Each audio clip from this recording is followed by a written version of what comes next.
Start. Ready, 1 2 3। আমরা যে glass খেলা দিব, এই গ্লাস খেলার গ্লাসগুলা বসানোর জন্য সব রেডি করতেছে।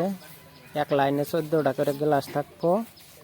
এটা ধরবার গেলে এক্সপেরিমেন্ট একটা ভিডিও, মানে ফার্স্ট লাইনের ফার্স্টের থেকে একজনে গ্লাস নেবে, আরেকজন আনবে লাস্টের থেকে।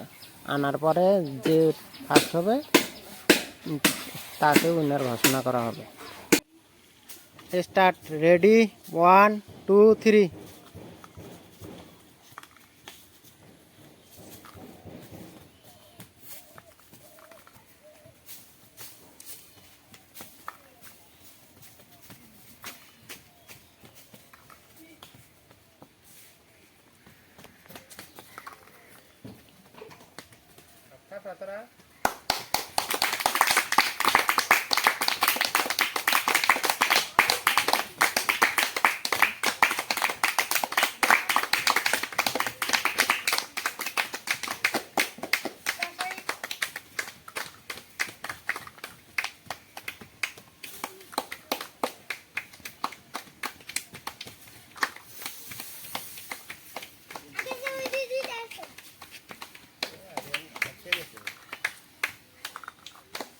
মাথা বুদ্ধি।